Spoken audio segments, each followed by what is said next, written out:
कलाम के अंदर से एक वचन को पढ़ेंगे। योशुआ की पुस्तक, योशुआ की किताब 10वां अध्याय 12 और 13।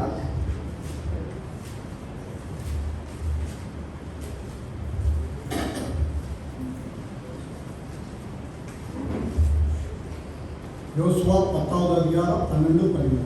கர்த்தர் எமோரியரை இஸ்ரவேல் புத்திரருக்கு முன்பாக ஒப்புக் கொடுக்கிற அந்நாளிலே யோசுவா கர்த்தரை நோக்கி பேசி, பின்பு இஸ்ரவேலின் கண்களுக்கு முன்பாக, சூரியனே நீ கிபியோன் மேலும், சந்திரனே நீ ஆயலோன் பள்ளத்தாக்கின் மேலும் தரித்து நில்லுங்கள் என்றான்.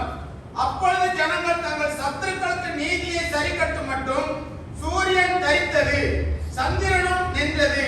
இது யாசேரின் புஸ்தகத்தில் எழுதியிருக்கவில்லையா? அப்படியே சூரியன் அஸ்தமிக்க தீவிரிக்காமல் ஏறக்குறைய ஒரு பகல் முழுவதும் நடுவானத்தில் நின்றது. सब लोग झुकाकर प्रार्थना करेंगे।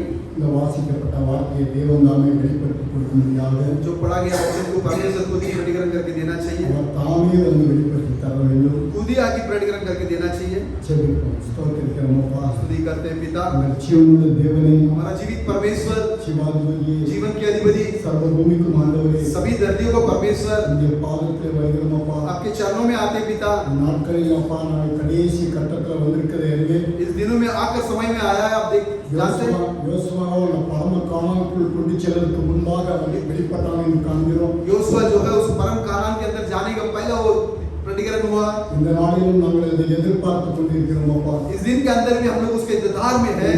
இப்போ என்ன தேவையோ அதை நீர் வெளிப்படுத்தி தாரும். हम लोग को अभी जो कुछ चाहिए उसे प्रकटीकरण करके दीजिए। உம்முடைய பாதத்தில் நாங்கள் அர்ப்பணிக்கிறோம் அப்பா. வாசிக்கப்பட்ட வார்த்தையை अब जो पढ़ा गया वचन को आपके चरणों में अर्पण कर दें। உம்முடைய பிள்ளைகள் அதை புரிந்து கொள்ள வேண்டும். आपके बच्चे लोग उसको समझ जाना இந்த चाहिए। நாட்களில் நாங்கள் என்ன செய்ய வேண்டும் என்று इस दिनों के अंदर हम लोग क्या करना चाहिए बोल के பிள்ளைகளுக்கு அந்த உணர்வுள்ள அபிஷேகத்தை கொடுக்கும். अपने बच्चों को महसूस का अभिषेक को दीजिए। நீர் ஆசீர்வதிக்க முடியாது. आप आशीष करने के लिए प्रार्थना करते हैं, आपके हाथ में अर्पण करते हैं। இயேசு கிறிஸ்துவின் நாமத்தில் यीशु मसीह के नाम से विनती करते हैं। ஆமென். आमीन। உட்காரலாம். बैठेंगे। வாசிங்க. நீங்கள் அந்த வசனத்தை வாசிங்க. 12வது வசனத்தை 12 वचन को पढ़िए।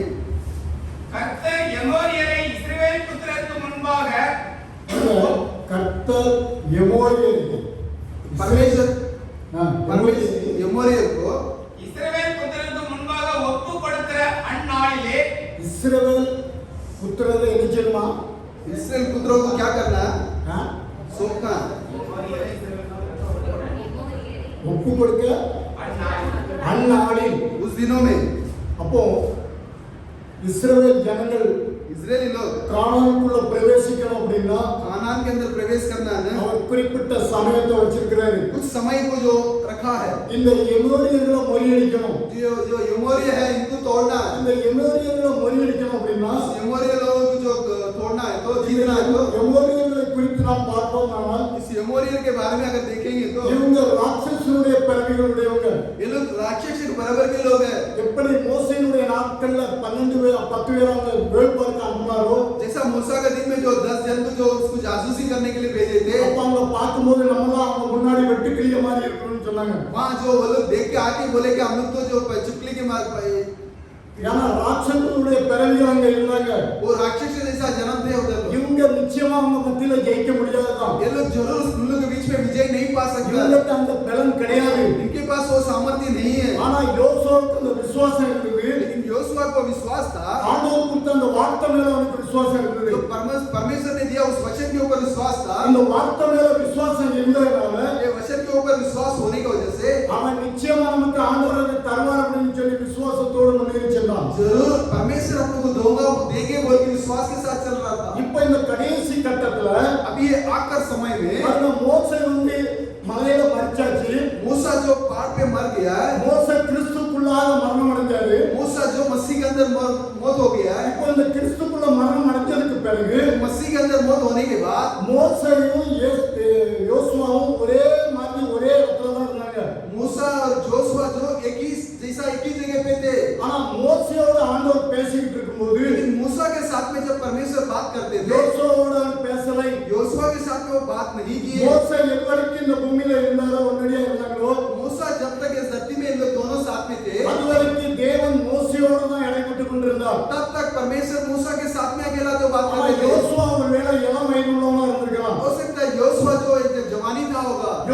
எல்லா காரியத்துக்கும் கீழ்ப்படிந்ததனால योशुआ सभी बातों को पालन करने की वजह से தேவன் அவனை அபிஷேகிக்கிறார். परमेश्वर उसको अभिषेक करते हैं। இவன் எல்லா வார்த்தைக்கும் கீழ்ப்படிந்தது நிமித்தமாக सभी वचनों को पालन करने की वजह से நியாயப்பிரமாணத்துக்கு அப்படியே அவன் கீழ்ப்படிந்தான். व्यवस्था को ऐसा ही उसने पालन किया है। ஆண்டவர் சொன்னார், இந்த கானான் தேசம் உங்களுடையது என்று சொல்லி परमेश्वर ने बोले कि वो कानान देश आप लोग का அதை है, நீங்கள் சுதந்தரித்துக் கொள்வீர்கள் என்று சொன்னார். उसे आप लोग स्वतंत्र कर लेंगे करके बोले। அந்த விசுவாசத்தினால उस विश्वास के द्वारा அந்த ராட்சசர்களை கண்டவன் பயப்படல. उस राक्षसों को देख के वो डरा அங்க नहीं। எல்லாம் பெரிய பெரிய உடம்புள்ளவங்க, वहाँ वो सभी लोग बड़े बड़े बदन वाले, நல்ல பலவான்கள் அப்படின்னு வேதம் சொல்லுது. बहुत बलवान करके कलाम कहता है। இந்த பலவான்களை பிடிக்கிறதுக்காக ये बलवानों को पकड़ने के लिए யோசுவா ஆண்டவர் பிரவேசிக்க பண்ணுகிறார். योशुआ को परमेश्वर अंदर आने देते हैं। அதை எப்ப மோசே மறிக்கிறாரோ அப்ப யோசுவா எடுத்து உபயோகப்படுத்த लेकिन ஆரம்பிக்கிறார். जब मूसा मरता जो जोशुआ को उठा के यूज करने लगे, ரெண்டு தீர்க்கதரிசியா ஒரே நேரத்துல உபயோகப்படுத்த மாட்டார். दो भविष्यवक्ताओं को एक ही समय में उपयोग नहीं करेंगे।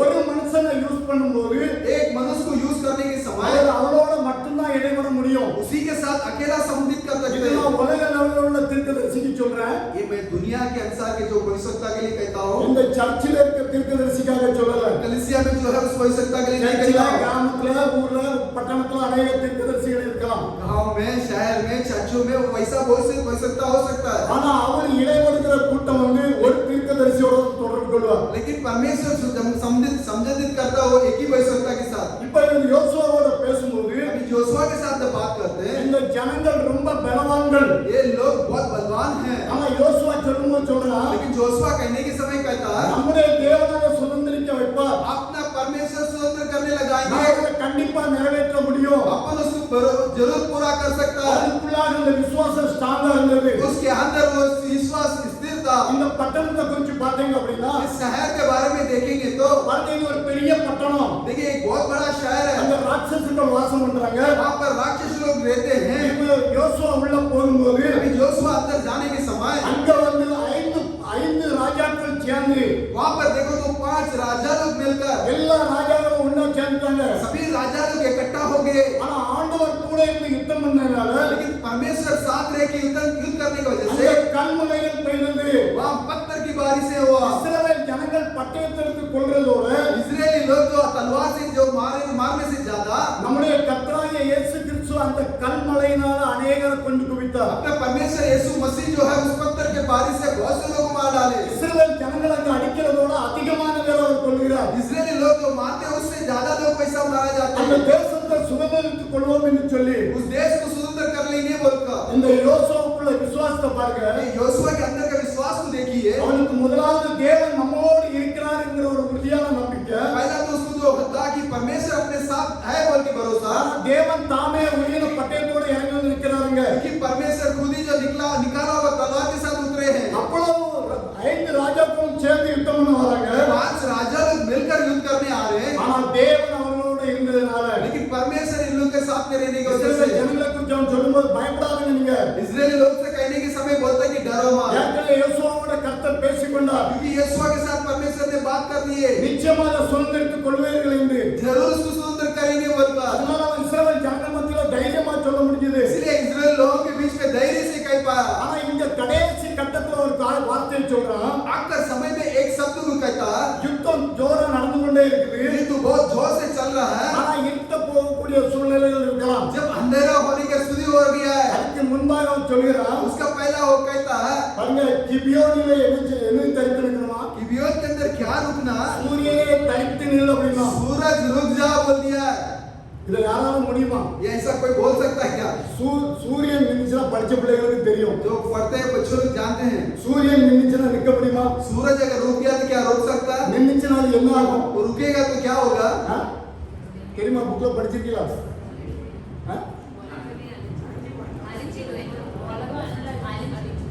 உலகம் அழிஞ்சு போகும். दुनिया नाश हो जाएगा, கொஞ்ச நேரமும் நிற்க முடியாது. थोड़ा समय भी रुक नहीं पाएगा। ஆனா பாருங்க, देखिए இந்த சூரியனை தரித்து நிற்க சொல்லி சொல்றான். ये सूरज को रुकने के लिए कहता है, அந்த சூரியன் அங்கே தரித்து நின்றது. वो सूरज वहीं रुक गया। இது ஏன் தரித்து நின்றது அப்படின்னா, क्यों रुक गया? பாருங்க, தேவன் கடைசி நாட்கள்ல ये परमेश्वर इस आखिर दिनों அந்த में இயற்கைக்கு அப்பாற்பட்ட காரியங்களை செய்யணும். वो कुदरत के उस पार के काम को करना है। அந்த தேவாதி தேவன் அதை செய்யும் போது परमेश्वर उसको करने के समय அந்த நாட்கள்ல யாரெல்லாம் தேவனுடைய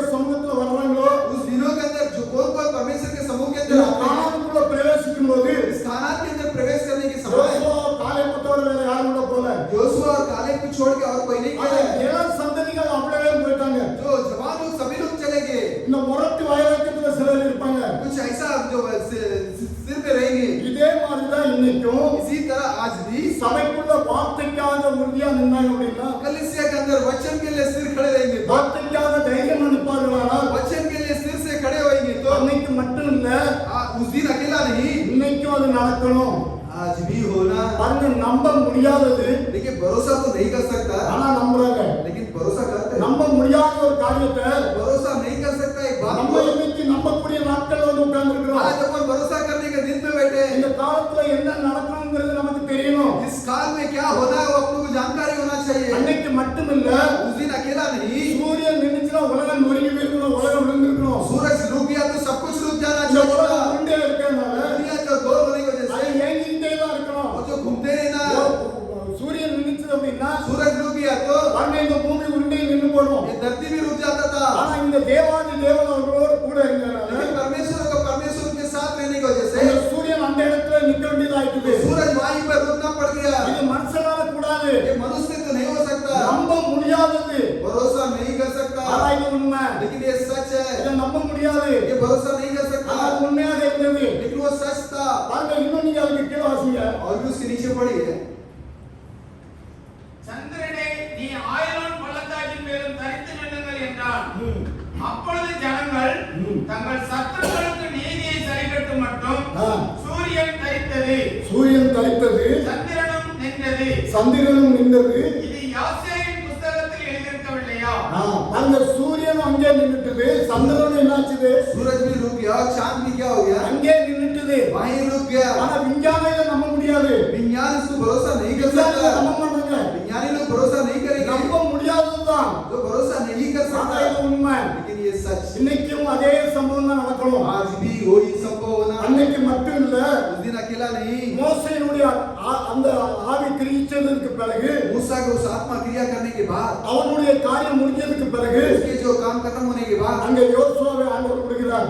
योशुआ को परमेश्वर छोड़ இந்த दिया। யோசுவா பரிசுத்தாவிக்கு அடையாளம். ये जोशुआ जो पवित्र आत्मा का उदाहरण है। இப்போ இதே மாதிரி इसी तरह நீங்க இன்னும் நீங்க வேதத்துக்குள்ள போனீங்க அப்படின்னா, और भी कलाम के अंदर அந்த जाएंगे। எபிரேயர் 11வது அதிகாரம் 3வது வசனத்தை வாசிங்க.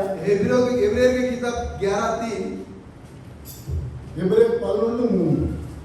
விசுவாசத்தினாலே அந்த விசுவாசத்தினாலே நாம் உலகங்கள் ஆ, தேவனுடைய வார்த்தையினால் உண்டாக்கப்பட்டது என்றும் இந்த உலகம் தேவனுடைய வார்த்தையினால் உண்டாக்கப்பட்டது என்றும் இவ்விதமாய் காணப்படுகிறவைகள் தோன்றப்படுகிறவைகளால் உண்டாகவில்லை என்றும் அறிந்திருக்கிறோம். அங்க காணப்படுகிறது தோன்றப்படுகிறது எப்படியா? जो दिखता जो होता ये सब क्या है? ஆண்டவர் வார்த்தையினால எல்லாத்தையும் உண்டாக்குறார். परमेश्वर शब्दों से सब कुछ सृष्टि करते हैं। வார்த்தையினால சூரியனை உண்டாக்குறாரு, वचन से जो सूरज को उत्पन्न किया, வார்த்தையினால ஒவ்வொரு காரியத்தையும் உண்டாக்குறாரு. वचन से हर एक बातों को उत्पन्न करते हैं। அந்த காணப்படுகிறவர்கள் மட்டுமல்ல, जो दिखता हो अकेला नहीं, காணப்படாதவைகள் உண்டாக்குறார். जो नहीं दिखता उसको भी उत्पन्न करते இப்ப हैं। காணப்படாதவைகள் என்னது? अभी जो नहीं दिखता वो क्या இப்ப है? நமக்கு अनेक காரியங்கள் காட்சியில தெரியுது. अभी बहुत सी चीजें दिखावट में दिखता है। இப்ப காணப்படாதது என்னது? अभी जो नहीं दिखता तो क्या है? பாருங்க, இந்த உலகத்துல பறக்கும் தட்டு வந்துட்டு போகுது. दुनिया के अंदर जो उड़ने वाला प्लेट आकर जाता है, அது யாராவது காண முடிஞ்சுதா? कोई देख पाया क्या? பார்க்கறாங்க, அது யாருங்கிறது சொல்ல முடியுமா? देख रहे तो उसके बारे में कुछ बता सकते हैं? விஞ்ஞானிகள் ஆராய்ச்சி பண்ணிட்டு இருக்கிறாங்க. विज्ञानी लोग उसके बारे में जांचते हैं। அவருடைய வார்த்தையினாலே எல்லாமே சிருஷ்டிக்கப்பட்ட பொருள். उनके वचन से सब कुछ सृष्टि किया गया हो। காணப்படுகிறவைகள் காணப்படாதவைகளும். जो दिखता वो नहीं दिखता भी। இப்ப காணப்படாதவைகள் நம்ம கண்ணுக்கு தெரியல. जो नहीं दिखता वो अपने आंखों को नहीं दिखता। இப்போ ஒரு தேவதூதன் இங்க வந்து நின்னார் அப்படின்னா, अभी एक देवदूत यहाँ पर आके खड़े होगा तो ஏதோ தேவன் தாமே இங்க வந்து நின்னாலும் नहीं तो परमेश्वर खुद ही आके खड़े होंगे तो அவர் भी காணக்கூடாதவர். वो नहीं दिख पा நம்ம देखते हैं। கண்ணுக்கு தெரியுதா? वो अपने आप को दिखता है क्या? காணப்படாதது இந்த உலகத்துல அநேக காரியங்கள் உண்டு. जो नहीं दिखता है दुनिया के अंदर बहुत कुछ ஆனா है। தேவன் தன்னுடைய வார்த்தையினாலே எல்லாவற்றையும் உண்டாக்குகிறார். लेकिन परमेश्वर अपने शब्दों से सब कुछ सृष्टि किया है। இப்போ காணப்படாதவர்களை நம்ம காண வேண்டும்ங்கிற இந்த நாட்கள்ல தான் நம்ம உட்கார்ந்துட்டு இருக்கிறோம். जो नहीं दिखता वो भी दिखना चाहिए, वैसा दिन में बैठा है। இப்ப காணப்படாதவர்கள் என்னது? अभी जो नहीं दिखने वाला क्या है? அந்த இதயத்தில் சுத்தமுள்ளவன் அவனை தரிசிப்பான். जो हृदय में शुद्ध है उसको दर्शन करेगा। அவனை தரிசிக்கக்கூடிய நேரத்துல நம்ம உட்கார்ந்து இருக்கிறோம். वो दर्शन करने के समय में बैठे हैं। இந்த நேரத்துல ஒரு மனவாட்டியோட இடங்கக்கூடிய நேரத்துல உட்கார்ந்து இருக்கிறோம். दुल्हन के साथ संबंधित करने के समय में बैठे हैं। இது சாயங்கால வெளிச்சம் கிடையாது. ये शाम के उजाला नहीं है। சாயங்கால வெளிச்சம் தீர்க்கதரிசி மோசேயோட நின்னும் பொழுது शाम के उजाला जो भविष्य பிறகு தேவன் தாமே இறங்கி வந்து கிரியை செய்கிறார். उसके बाद परमेश्वर खुद ही उतर के क्रिया कर रहे हैं। யோசுவா அப்படின்னா பரிசுத்த ஆவியானவர் அடையாளம். योशुआ बोले तो पवित्र आत्मा का उदाहरण है। இன்னைக்கு நம்ம மத்தியில அவர் தாமே இறங்கி வந்து ஆகணும். आज अपने लोग के बीच में वो खुद ही उतर के आना होगा। ஆனா அதுக்கு முன்னாடி उसका पहला நீங்க பாத்தீங்க அப்படின்னா आप लोग देखेंगे तो மோசே உடன்படிக்கை பெட்டியை கொண்டு வரும்போது मूसा जब जो व्यवस्था के जो पौक को लाने के समय மோசேனுடைய நாட்கள்ல முன்னாடி போகுது. मूसा के दिन में वो आगे जाता है। ஆனா யோசுவாவுடைய நாட்கள் எங்க வந்தது? योशुआ के दिनों में कैसा आया? பின்னாடி வந்தது. पीछा आया। பாருங்க கொஞ்சம் அந்த வித்தியாசமான கிரியைகள் நடக்குது. थोड़ा अलग से क्रिया हो रहा है। அதே மாதிரி தான் वैसा ही இந்த நாட்கள்லயும் इस दिनों में भी அது நடக்கணும். वो होना है। அப்ப நமக்கு அந்த எதிர்பார்ப்பு இருக்குதா? तो अपने लोग को इंतजार है क्या? இல்ல சாயங்கால வெளிச்சத்தோட முடிய போறது இல்ல. नहीं तो शाम के उजाला के साथ खत्म नहीं होता। அந்த சாயங்கால செய்தியை கேட்ட பிறகு शाम के जो संदेश को सुनने के बाद மறுபடியும் நீங்க நித்திரைக்குள்ள போக வேண்டியிருக்கும். फिर से आप लोग निद्रा के अंदर जाना होगा। நித்திரையில போகும்போதுதான் निद्रा में जाने के समय மணவாளனுடைய சத்தம் கேட்கப்படும். दूल्हा की आवाज सुनाया जाएगा। வேற ஒரு காரியம் वो एक और बात है। அந்த இதே மாதிரி நம்ப முடியாது ஆனா நம்பணும். इसी तरह जो भरोसा नहीं कर सकता लेकिन करना है। காணக்கூடாத நமக்கு விசுவாசம் வேணும். जो नहीं दिखता उसका विश्वास चाहिए। அதை கண்டு கொள்ளணும் அப்படின்னா उसको देखना है तो ஏழாவது சபை குருட்டு சபைன்னு வேணும் சொல்லுது. सातवां कलीसिया अंधा कलीसिया जो कलाम कहता है। இந்த குருட்டு தன்மை நம்மள விட்டு விலகணும். ये अंधापन अपने से निकलना है। அப்பதான் நம்ம அதை பார்க்க முடியும். तभी तो अपन उसको देख सकते हैं। இப்ப லூக்கா 17வது அதிகாரத்துக்கு வாங்க. अभी लूका का किताब 17वां अध्याय में आई है। 26வது வசனத்தை மட்டும் வாசிங்க. 26वां वचन को पढ़िए। நோவாவின் நாட்களில் நடந்தது போல மனுஷகுமாரனுடைய நாட்களிலும் நடக்கும். பாருங்க நோவாவுடைய நாட்கள்ல நடந்தது போல नोआ के दिन में जैसा हुआ மனுஷகுமாரனுடைய நாட்களிலும் நடக்கணும். मनुष्य का पुत्र के दिन में भी होना। இன்னைக்கு மனுஷகுமாரன் அப்படின்ன உடனே आज मनुष्य का पुत्र बोलते ही அநேக விதமான தோற்றத்துல ஓடிக்கிட்டு இருக்காங்க. बहुत से लोग बहुत तरह के जो दौड़ में दौड़ते हैं। மனுஷகுமாரன் அப்படின்னா मनुष्य का पुत्र बोलेगा तो இந்த காலத்துக்குரிய வார்த்தைகள் வெளிப்படணும். इस समय का जो वचन प्रकटीकरण होना ஆண்டவர் நிச்சயமா கொண்டு வந்து வெளிப்படுத்துவார். परमेश्वर जरूर उसको प्रकटीकरण करेंगे। மனவாட்டி ஒவ்வொருவருக்கும் கண் திறக்கப்படணும். दुल्हन हर एक को आँख खुलना चाहिए। கண்டு கொள்ளப்படணும். वो पहचान होना चाहिए। இப்ப நோவாவின் நாட்கள்ல நடந்தது போல नोआ के दिन में जैसा हुआ மனுஷகுமாரனுடைய நாட்களில் நடக்கும். मनुष्य का पुत्र के दिन में भी होना। இப்ப நோவாவுடைய நாட்கள் அப்படி என்ன நடந்தது? नोआ के दिन में जैसा क्या हुआ? நோவாவுடைய நாட்கள் அப்படி என்ன விசேஷமா இருந்தது? नोआ के दिन में क्या विशेष था? நோவா பிரசங்கித்தான். नोआ प्रचार किया வேலைக்குள்ள வரும்படியாக. आज के अंदर आने के लिए, ஆனா ஒருத்தர் அதை கவனிக்கல. लेकिन कोई उसको ध्यान नहीं அந்த दिया। செய்தியை யாரும் கேட்கல. वो संदेश को कोई सुने नहीं। அவங்க குடும்பம் மட்டும்தான் காக்கப்பட்டது. उसका परिवार अकेला बचाया गया है। இப்ப இந்த காலத்திலயும் अभी इस काल में भी ஞானம் பெருகி கொண்டு இருக்குது. ज्ञान बढ़ते जा रहा है। நோவாவுடைய நாட்கள்ல ஞானம் பெருகலையா? नोआ का समय में ज्ञान बढ़ा नहीं था। நோவா எத்தனையோ 4000 வருஷத்துக்கு முன்னாடி உள்ளவனா இருக்கலாம். नोआ 4000 साल का पहला का है। ஆனா அப்ப விஞ்ஞானம் பெருகலையா? क्या तब विज्ञान नहीं बढ़ा था? ஞானம் பெருகி இருந்தது. विज्ञान बढ़कर था। பாருங்க அவங்க செய்யற அந்த பெயிண்ட வந்து நம்ம இன்னைக்கு உண்டாக்கல. उनके पास जो पेंट था वो आज अपन ऊपर नहीं कर पा रहे। அவங்க பெயிண்டிங் பண்ணது ஒவ்வொன்றும் அப்படியே இருந்தது. उनके जो पेंटिंग वैसा ही था। எத்தனை வருஷமா அது கடந்து போனது. कितने साल तो बीत चुका था। அதை ஒண்ணும் கெட்டு போகலது. कुछ खराब नहीं हो रहा था। அப்படிப்பட்ட விஞ்ஞானங்கள் இருந்ததுங்க. वैसा विज्ञान था उधर। இன்னும் நீங்க பார்த்தீங்க அப்படின்னா और भी आप लोग देखेंगे तो கூர்முடி கோபுரத்தை பத்தி கேள்விப்பட்டிருப்பீங்க. जो मुकुट के बारे में सुने होंगे। பிரமிட்டை பத்தி கேள்விப்பட்டிருப்பீங்க. पिरामिड के बारे में सुने होंगे। இந்த பிரமிட்டை எகிப்தில் இருக்குது நான் பார்த்துட்டு இருந்தேன். पिरामिड इजिप्ट के अंदर है, मैं देख कर आया। அந்த பிரமிட்டை கட்டுறதுக்கு पिरामिड को बांधने के लिए பாருங்க அதுல உள்ள போறதுக்கு எனக்கு சான்ஸ் கிடைக்கல. अंदर जाने के लिए चांस नहीं मिला। ஆனா உள்ள ஒரு சில காரியங்கள் இந்த வேதத்தோட ஒப்பிடப்பட்டிருக்குது. अंदर कुछ बातें कलाम के साथ जुड़ाया गया है। முதலாவது பைபிள் வந்து இயற்கை.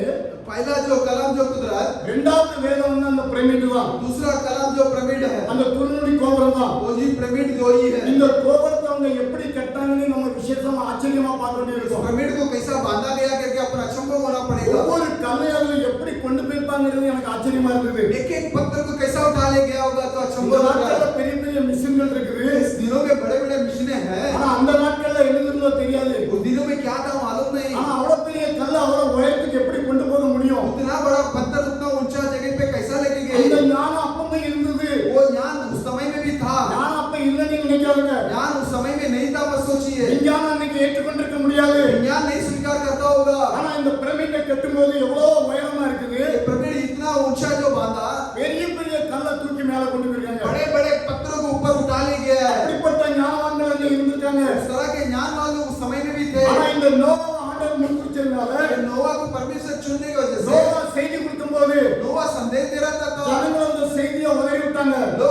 संदेश को झटक दिए। பாருங்க அவனுடைய காரியத்திலும் लेकिन उसके बातों में भी அவன் இருந்த காலத்துல उनके समय में மழை கிடையாது, बारिश नहीं था, மழை அறவே கிடையாது. बारिश एकदम से नहीं था। அப்போ மழை இல்லாத ஒரு காலத்துல जब बारिश नहीं था उस समय में நோவா வந்து பிரசங்கிக்கிறான், नोआ की प्रचार कर रहा है, மழை பெய்ய போகுது, बारिश होने वाला है, நீங்க கப்பலுக்குள்ள வாங்க, आप लोग जहाज के अंदर आ जाइए, நீங்க பேழைக்குள்ள வாங்க.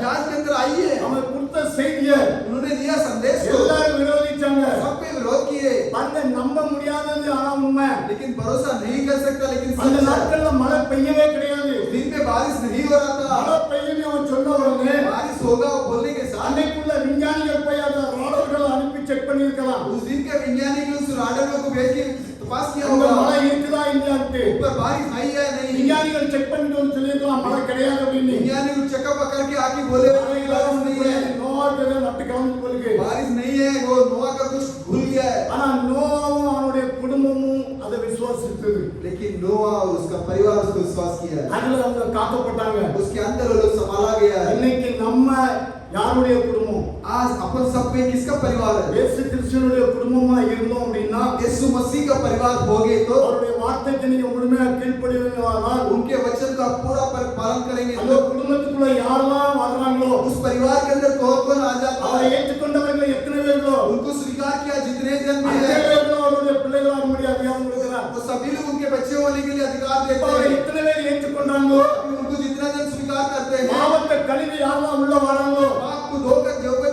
अंदर आ जाते हैं, இவங்க இயேசு கிறிஸ்துவினுடைய குடும்பம். ये लोग यीशु मसीह का परिवार, இந்த குடும்பம் மட்டும்தான் காக்கப்படும், यही परिवार संभाला जाएगा மற்றவங்க காக்கப்பட முடியாது. और लोग नहीं संभाला जा பாருங்க, सकता। வேதத்தோட நீங்க ஒப்பிட்டு பேச முடியும் எதையும். कलाम के साथ जोड़कर बात कर அந்த सकते हैं। நாட்கள்ல மழை கிடையாது, उस दिनों में बारिश नहीं था। விஞ்ஞானிகள் நக்கல் பண்ணியிருக்கலாம், वैज्ञानिक लोग जो चरण किया होगा, நோவாவை கிண்டல் பண்ணியிருக்கலாம், नोआ को जो नकल किया होगा, நோவாவோட சேர்ந்து अनेक பேலை கட்டலுக்கு வந்திருக்கலாம். नोआ के साथ में मिलकर बहुत से लोग जहाज बांधने आए होंगे, பேலை கட்டணுங்க, जहाज को बांधे, ஆனா உள்ள பிரவேசிக்க முடியல. अंदर प्रवेश नहीं कर पाए ஆனா அவங்களுக்கு அந்த விசுவாசம் இல்லை. क्योंकि उनको विश्वास नहीं था। இன்னைக்கு நோவா வந்து आज नोआ जो है அவனுடைய காலத்துல நடந்த விஞ்ஞானத்தோட वो उनके समय के जो विज्ञान से बढ़कर அதுக்குன்னா அவ்வளவு பெருசுன்னு நான் சொல்ல முடியாது. आज उतना बड़ा ऐसा नहीं कर पाऊंगा। மழை வருது அப்படின்னு அவன் செய்தியை கொடுத்தா बारिश आ रहा बोल के संदेश दिया, ஆனா மற்றவங்க அதை நம்பல.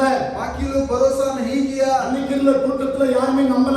उस दिन के झूठ के अंदर कोई नहीं भरोसा किया। மழை பெய்ததா பெய்யலையா? लेकिन बारिश हुआ या नहीं? 40 நாள் விடாம பெய்யுச்சு. 40 दिन लगातार हुआ। அங்க அந்த பேலை எழும்பலுக்கு முன்னாடி देखिए वो जहाज उठने का पहला அநேகர் வந்து பேலையை தட்டி இருக்கலாம், बहुत से लोग आगे जहाज को कटकटाए, அநேகர் மார்பல் அடிச்சு கத்தி இருக்கலாம். बहुत से लोग छाती पे मार कर चिल्लाए, ஆனா ஆண்டவர் புத்ததை யாரும் திறக்க முடியாது. लेकिन परमेश्वर ने जो बंद कर दिया खोल नहीं அந்த सकता। பேழைக்குள்ள நோவா புட்டலத वो नोआ ने इसको ताला नहीं लगाया। தேவன் உள்ள போனதுக்கு பிறகு परमेश्वर अंदर जाने के बाद நோவா உள்ள வா அப்படின்னு கூப்பிட்டாரு. नोआ अंदर आजा बुलाए। பாருங்க, அவர் உள்ள இருக்கிறதால நோவா உள்ள கூப்பிடுறாரு. वो अंदर है इसलिए कि नोआ को भी अंदर बुलाए।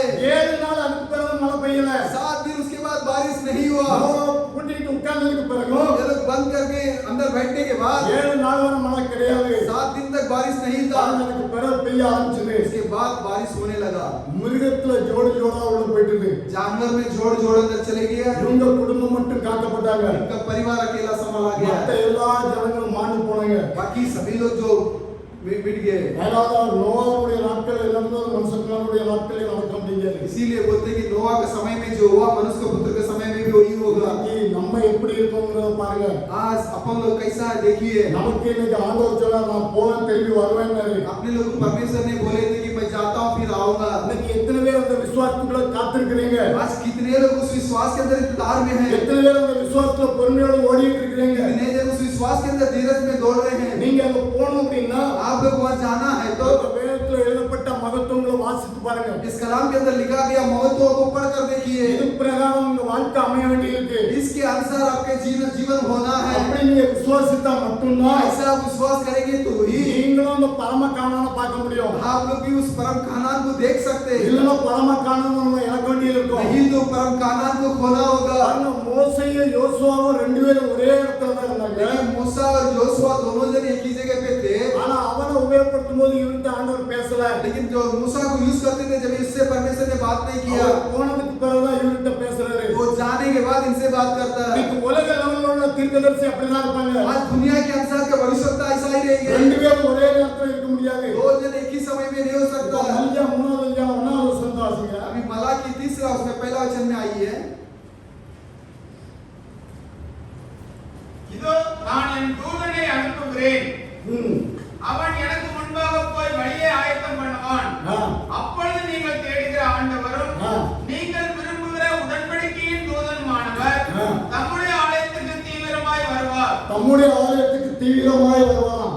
இதோ வருகிறார் என்று சேனைகளின் கர்த்தர் சொல்கிறார். பாருங்க, देखिए இது யாரை குறிச்சு சொல்லுது? ये किसके बारे में कहा गया? யோவானை குறிச்சு சொல்லுது. यूहन्ना के बारे में बोलता है, இல்லையா? है कि नहीं? இப்போ अभी எதுவரைக்கும் எலியா இருந்தாரோ जब तक एलिया थे, ஆண்டவர் எலியாவோட மட்டும்தான் தொடர்பு கொண்டார். परमेश्वर एलिया के साथ में अकेला ஆனா था। எலிசா கூடவே இருந்தான். एलिसा साथ साथ था। எலிசாவுடைய காரியத்தை நீங்க பாத்தீங்க அப்படின்னா एलिसा का बातों को देखेंगे तो எல்லா உலக பொருளையும் தூக்கி தூர வீசிட்டு दुनिया के सभी चीजों को उठाकर फेंक कर எலியாவுக்கு பின்னாடி அந்த சால்வை போட்ட உடனே எலியாவுக்கு பின்னாடி வந்துட்டான். वो साल को डालते एलिया के पीछे आ गया। அந்த அபிஷேகத்தை பெற்ற உடனே எலியா பின்னாடி வந்துட்டான். वो अभिषेक को पाते ही एलिया के पीछे आ गया। பாருங்க, எலியாவும் எலிசாவும் ஒன்போல போயிட்டு இருக்காங்க. देखिए एलिया और एलिसा दोनों साथ साथ जा रहे हैं। எலிசாவோட ஆண்டவர் பேசவே, एलिसा के साथ में परमेश्वर बात नहीं ஆனா किया, எலியாவோட தேவன் அற்புதத்தை செய்தார். लेकिन एलिया के साथ में परमेश्वर ने अद्भुत किया है। இவன் 6 செய்திருந்தோம்னா எலிசா 12 செய்திருக்கணும். इसने 6 किया तो एलिसा 12 किया होगा। ரெட்டிப்பான ஆவியை கேட்டான் ஆண்டவர்ட்ட. 2 गुना की आत्मा को मांगा परमेश्वर से।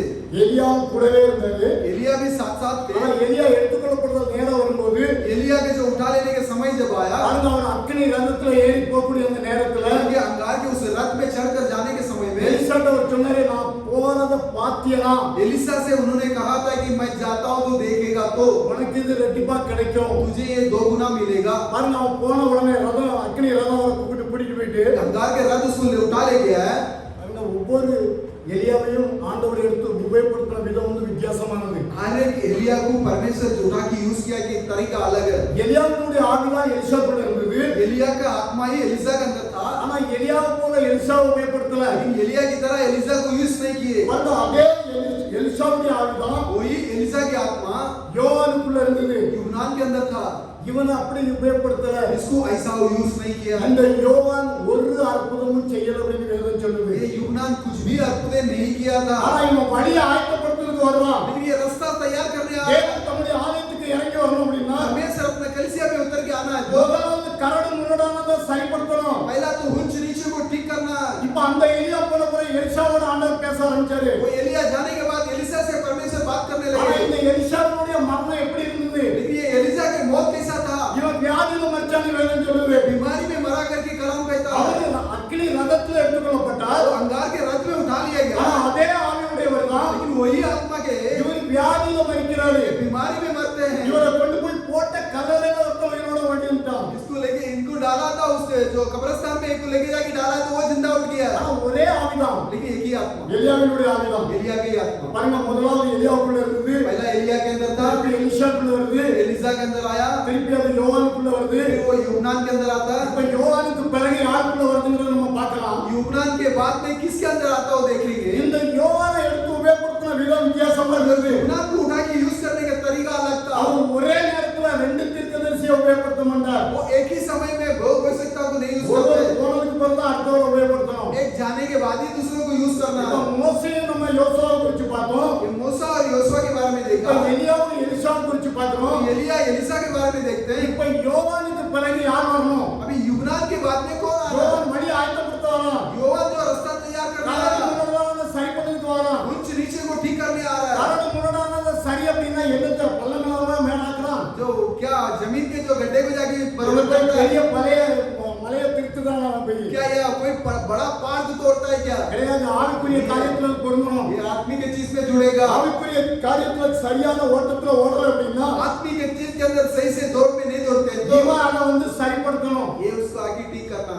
ஆனா இந்த யோவான் எத்தனை வயசுல செத்து பண்ணீங்க? ये यूहन्ना कितने साल उम्र में मरा होगा? இவனுடைய தலையை வாங்கணும் ஐயா. इसका सर को काटा। இந்த யோவானை எடுத்து உபயோகப்படுத்துறது வித்தியாசம். इस यूहन्ना की यूज किया था अलग रीत। இவன் எச்சரிச்சது निमित्तமாக चितावनी करने की वजह से, தன்னுடைய சகோதரனுடைய மனைவி வச்சிருக்கான எச்சரிச்சதுனால खुद के भाई के पत्नी को रखा बोल के जो चितावनी करने की वजह से இவனுடைய ஈசபேல். इसका सर्द ले ली इजेबेल, அதே ஈசபேல் தான் वही इजेबेल இப்போ உள்ள தீர்க்கதரிசி தலை வாங்கணும். अभी क्या भविष्यता का भी सिर को उठाना, அடிச்சு கொள்ளணும். அது வித்தியாசமா இருக்கலாம். वो अलग रीत से होएगा। ஆனா இந்த எலியாவுடைய ஆவினா इसी एलिया की आत्मा யோவானுக்குள்ள வந்தது. यूनान के अंदर आया। அந்த எலிசாவுடைய ஆவி யோவானுக்குள்ள வந்ததுக்கு பிறகு एलिया की आत्मा यूनान के अंदर आने के बाद யோவானை எடுத்து உபயோகப்படுத்தின விதம் வித்தியாசமானது. यूनान को उठा के यूज किया था तरीका இயேசு கிறிஸ்துவோட ஒரு 6 மாசத்துக்கு தான் முன்பா இருக்கணும்.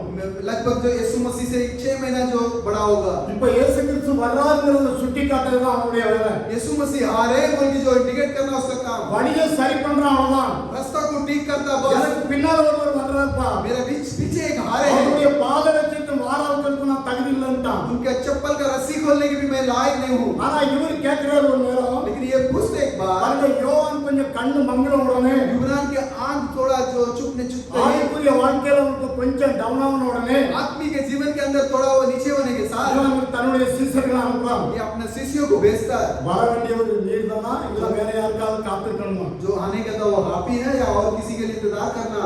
அவரை சுட்டி காட்டினா இதோ உலகத்தின் சுமந்து இருக்கிற தேவாட்டுக்குட்டி காட்டினா उनको इंडिकेट किया कि ये दुनिया के बोझ उठाने वाला मेमना है बोल के எல்லா காரியத்தையும் சுட்டி காட்டிட்டு सभी चीजों को इंडिकेट करके, அந்த वசனத்துக்குள்ள போல मैं अभी वो वचन के अंदर नहीं जा रहा हूँ। வரணும் போய் அங்கிருந்து தன்னுடைய சீஷர்களை அனுப்புவான். देखिए वो जाके अपने शिष्यों को भेजता है। வர வேண்டிய நீர்தானா இல்ல நான் காத்துக்கணும்? जो आने का आप ही है क्या और इंतजार करना है क्या? ஆண்டவர் சொன்னாரு, परमेश्वर ने बोले, நீ இந்த பார்க்கிறத போய் சொல்லுப்பா.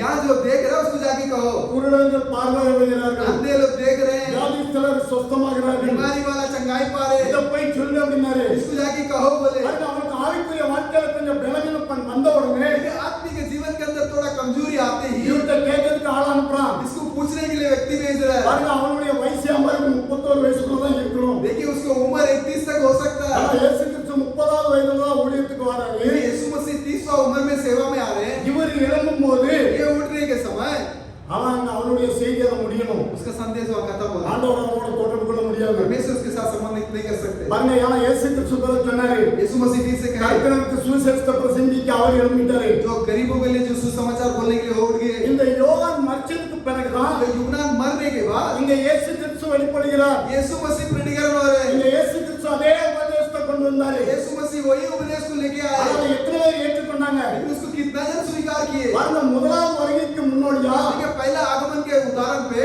எலியாவுடைய செய்தி கண்டிப்பா இருக்கணும். एलिया के संदेश जरूर होगा। முதல் வருகைக்கு முன்னோடியா எப்படி அவனுடைய செய்தி இருந்ததோ पहला आगमन का पहला जो उनके संदेश जिस तरह था, இப்ப இரண்டாவது எடுத்துக்கொள்ளப்படுவதற்கு முன்னாடி अभी दूसरा जो उठा लेने का पहला முதல்ல ஒரு எலியா வந்தாகணும். पहला एक एलिया आना पड़ेगा। அந்த எலியாவை எத்தனை பேர் விசுவாசிக்கணும் எனக்கு தெரியாது. इस एलिया को कितना जन विश्वास करते हैं मुझे ஆனா नहीं मालूम। வேதம் நமக்கு தெளிவா சுட்டி காட்டுது. लेकिन कलाम हम लोग को साफ साफ कहता है। அந்த வேதத்துல அந்த எலியாவை பத்தி நம்ம ஒரு சில காரியங்களை பார்க்கலாம். इस कलाम के अंदर उस एलिया के बारे में कुछ बातों को देखेंगे। பாருங்க மல்கியா 4வது அதிகாரம் देखिए मलाकी 4वां अध्याय 5வது வசனத்தை வாசிங்க. 5वां वचन को पढ़िए। இதோ கர்த்தருடைய பெரிதும் பயங்கரமான நாள் வருகிறதற்கு முன்னே. இப்ப பாருங்க நல்லா கவனிங்க. अभी ध्यान दीजिए, கர்த்தருடைய பெரிதான நாள். परमेश्वर का एक बड़ा दिन। இந்த பெரிதான நாள் என்ன நாள்? ये बड़ा दिन कौन सा दिन? பெரிதான நாள் அப்படின்னா இயேசு கிறிஸ்து வர்றதுக்கு முன்னாடி நம்ம என்னது பெரிதான நாள்ல இருக்கிறோம். बड़े दिन में है। அப்போ எலியா வர்றதுக்கு முன்னாடி एलिया आने का पहला ஒண்ணு பெரிதான நாளுக்கு முன்னாடி வரணும். बड़ा दिन का पहले आना। வசந்த புறாசி இதோ கர்த்தருடைய பெரிதும் ஆ பயங்கரமான நாள் வருகிறதற்கு முன்னே நான் உங்களிடத்திற்கு எலியா தீர்க்கதரிசியை அனுப்புகிறேன். பாருங்க இதுல ரெண்டு காரியம் இருக்குது. इसमें दो बात है। ஒண்ணு பெரிதான நாள், एक तो बड़ा दिन, இன்னொன்னு பயங்கரமான நாள். एक और भयानक दिन। இப்ப இந்த பெரிதான நாளுக்கு முன்னாடி ये बड़ा दिन का पहला யோவான் வந்து ஆல்ரெடி செய்தி கொடுத்துட்டு போயாச்சு. यूहन्ना नाकी संदेश दे के चले गया। இது ரட்சிப்புக்கு பெரிதான நாள். ये उद्धार के लिए बड़ा दिन। இந்த பெரிதான நாளுக்குள்ள நம்ம ஆல்ரெடி முடிஞ்சு போச்சு. बड़ा दिन के अंदर खत्म हो चुका है। இப்ப பயங்கரமான நாளுக்கு முன்னாடி ஒரு எலியா வரணும். अभी एक भयानक दिन के पहले एक एलिया आना है। வேதத்துல எந்த ஒரு வார்த்தையும் பொருந்தாம இருக்க முடியாது. कलाम के अंदर कोई शब्द नहीं जुड़ेगा, ऐसा नहीं அந்த होगा। பெரிதான நாள்ல பயங்கரமான நாள் வந்ததா? वो बड़ा दिन में भयानक दिन आया இந்த था। பயங்கரமான நாள்ல ஒரு அழிவு வரும். ये भयानक दिन में एक नाश आएगा। அதுக்கு முன்னாடி ஒரு எலியா வெளிப்பட்டாகணும். उसका पहला एक एलिया प्रकटीकरण होना है। இப்போ அநேகர் சொல்லுவாங்க, बहुत से लोग कहेंगे, பாருங்க அவர் எதுக்கு கல்யாணம் முடிக்கணும்? देखिए वो क्यों शादी करना है? எலியா ஒருத்தர் கல்யாணம் முடிக்கலையே. एलिया कोई शादी नहीं किया है, எலியாவுடைய ஆவிதான் ஒர்க் பண்ணுங்க தவிர एलिया की आत्मा काम करेगा छोड़ के, அந்த ஆவியா ஆண்டவர் வித்தியாசமா உபயோகப்படுத்துறார். उस आत्मा को भी परमेश्वर अलग अलग रीत से उपयोग करते हैं. முதல் எலியா மூலமா கொஞ்சம் அற்புதம், पहला एलिया के द्वारा थोड़ा अद्भुत है, இரண்டாவது எலிசா மூலமா டபுள் அதிசயம், एलिसा के द्वारा और बढ़कर அதிசय, ஆனா மூணாவது யோவானுக்குள்ள அதே ஆவிதான் இருக்கு. और तीसरा यूहन्ना के अंदर भी वही आत्मा था. ஆனா இயேசு கிறிஸ்து பெரிதான நாளுக்கு முன்னாடி அவர் வெளிப்படணும். क्योंकि यीशु मसीह को उस बड़ा दिन का पहला प्रकटीकरण होना है, அது சுவிசேஷத்தை அறிவிக்க வேண்டிய நாள். वो सुसमाचार बताने के दिन, அந்த நாள் வரும்போது उस दिन जब आएगा அதுதான் பெரிதான நாள். वही बड़ा दिन. இந்த பயங்கரமான நாள் வர்றதுக்கு முன்னாடி ये भयानक दिन आने का पहला ஒரு எலியா வந்தாகணும். एक एलिया आना पड़ेगा. எப்படி இருப்பாங்கிறது நமக்கு தேவையில்லை. वो कैसा रहेगा वो मुझे हम ஆனா लोगों को வேதம் नहीं, நமக்கு தெளிவா சொல்லுது. कलाम हम लोग को साफ साफ பாருங்க, कहता है. வசனத்தை திருப்பி வாசி. उस वचन को फिर से पढ़िए. இதோ கர்த்தருடைய பெரிதும் பயங்கரமான நாள் வருகிறதற்கு முன்னே இப்ப இந்த பயங்கரமான நாள் வருகிறதுக்கு முன்னாடி நான் உங்களிடத்திற்கு எலியா தீர்க்கதரிசியை அனுப்புகிறேன். இப்ப இந்த பயங்கரமான நாள் வந்துட்டா ये भयानक दिन आ गया क्या? ஆண்டவர் சொன்ன வார்த்தை பிரகாரம் परमेश्वर बोला वचन के அது अनुसार பாதி நிறைவேறிட்டது. उसमें आधा पूरा पूरा हो गया है.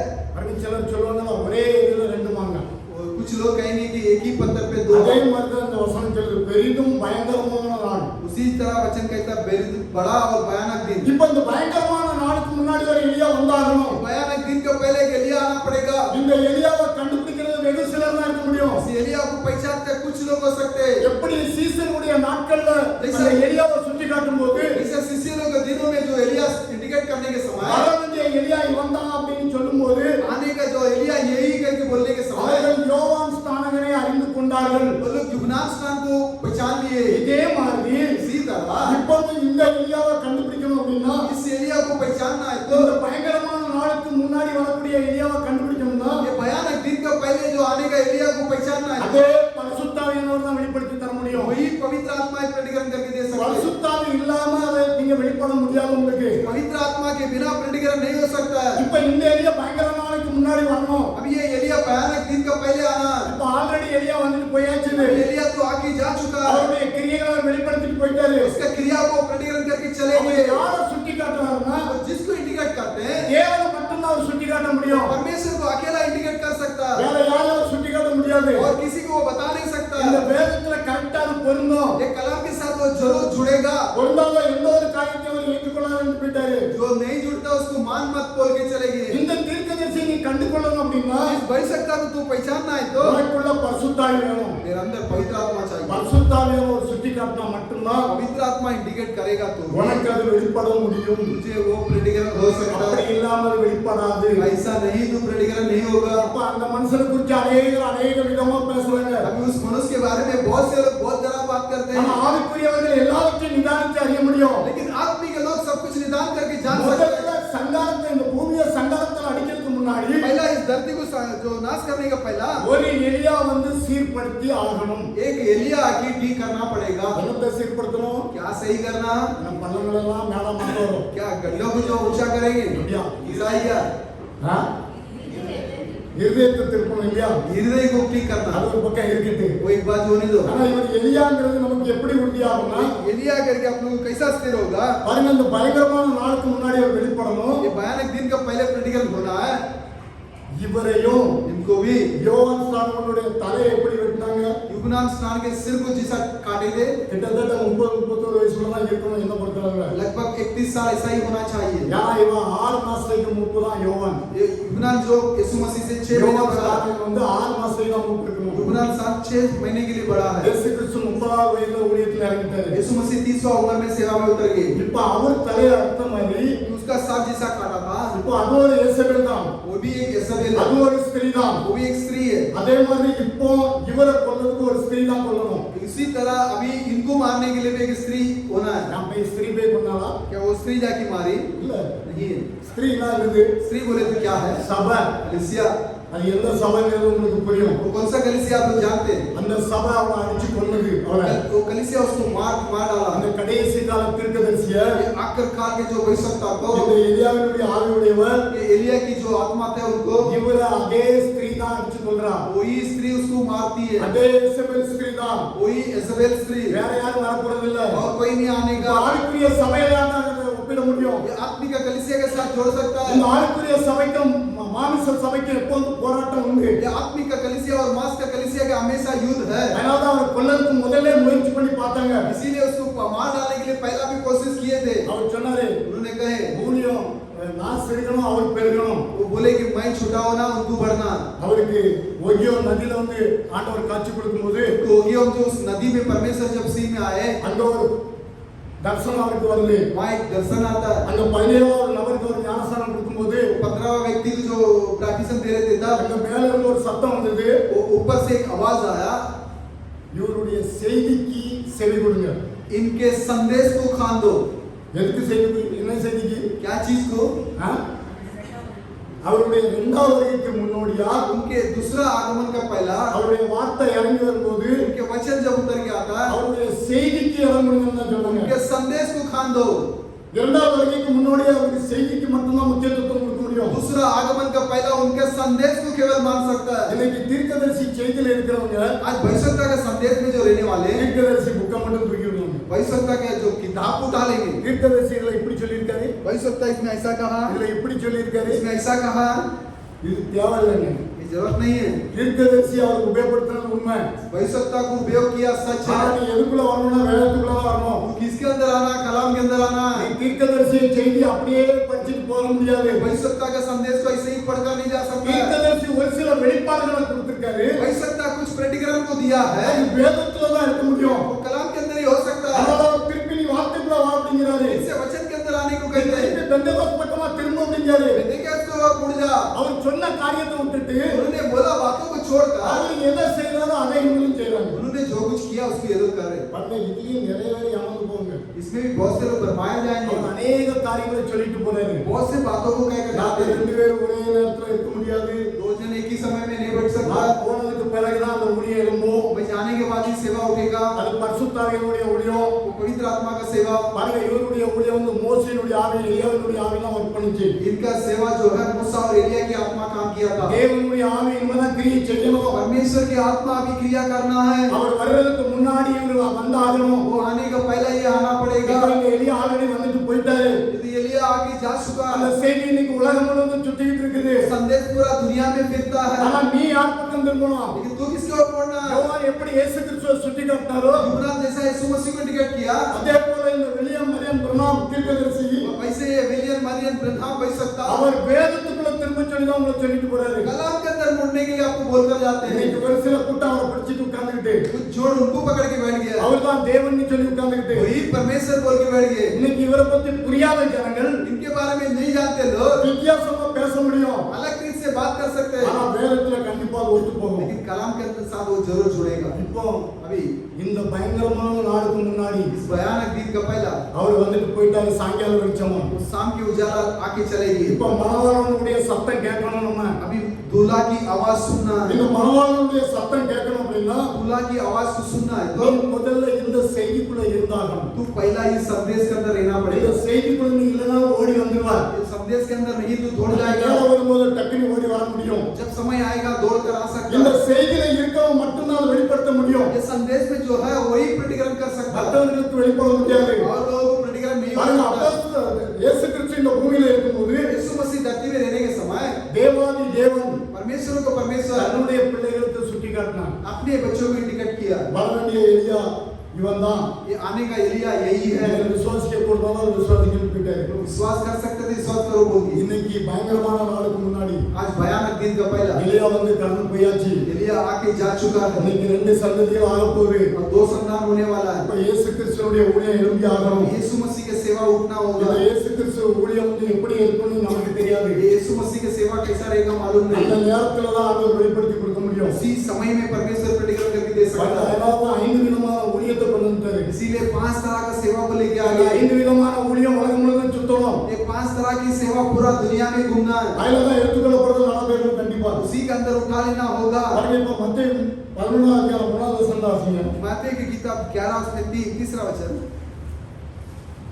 வருகிறவர் நீர்தானா அல்லது வேறொருவர் வர காத்திருக்க வேண்டுமா என்று அவரிடத்தில் கேட்கும்படி அனுப்பினான். பாருங்க இது யார் அனுப்புனா? कौन भेजा? இது ஆல்ரெடி நான் சொல்லிட்டேன் இல்லையா? எப்ப ஆவிக்குரிய வாழ்க்கையில ஒரு டவுன் ஆகிறதோ, आत्मिक जीवन के अंदर थोड़ा डाउन होते हैं, அவர் சிறுகணும் இவர் பெருகணும், ये छोटा होना उनको बड़ा होना, அந்த நேரத்துல தான் இதை சொல்றாரு. उसी समय में इसको बोलते हैं। வர யாருக்காவது காத்திருக்க வேண்டுமா அப்படின்னு. இப்போ வாசிங்க மார்க் 11 அதிகாரம் 23வது வசனத்தை வாசிங்க.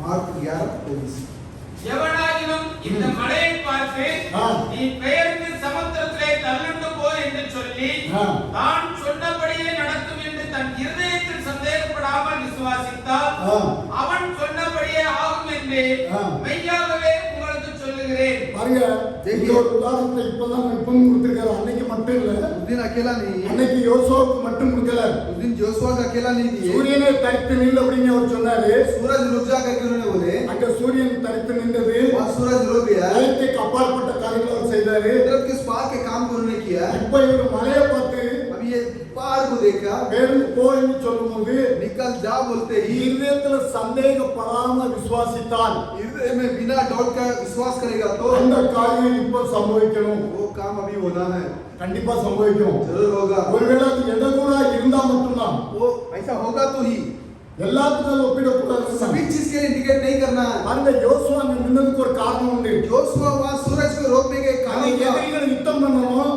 जो विरोधियों को युद्ध करना है, அவங்களை ஜெயிக்கணுங்கிறதுக்காக विजय पाने के लिए அந்த காரியத்தை ஆண்டவர் அலோவ் பண்ணாரு. उस काम को परमेश्वर ने अलाउड किए। இதே மாதிரி इसी तरह இந்த கல்லு பேர்ந்து போகணும் அப்படின்னா पत्थर निकल जाना है तो நீ இருதயத்துல சந்தேகப்படாம விசுவாசிக்கணுமா? हृदय में बिना डाउट के जो विश्वास करना है, இந்த வார்த்தைகளை நீங்க இருதயத்துல சந்தேகப்படாம விசுவாசிக்கணும். ये वचन को जो बिना डाउट का विश्वास करना, தேவனுடைய அற்புதங்கள் நடக்கும் அப்படின்னு நம்ம விசுவாசத்துல வந்தோம் அப்படின்னா परमेश्वर के अद्भुत होगा बोल के जो विश्वास के अंदर आएंगे तो भी கண்டிப்பா அது நடைபெறும். जरूर होगा, இப்பவும் அது நடைபெறும். अभी भी होना है। பாருங்க வசனத்தை திருப்பி வாசி.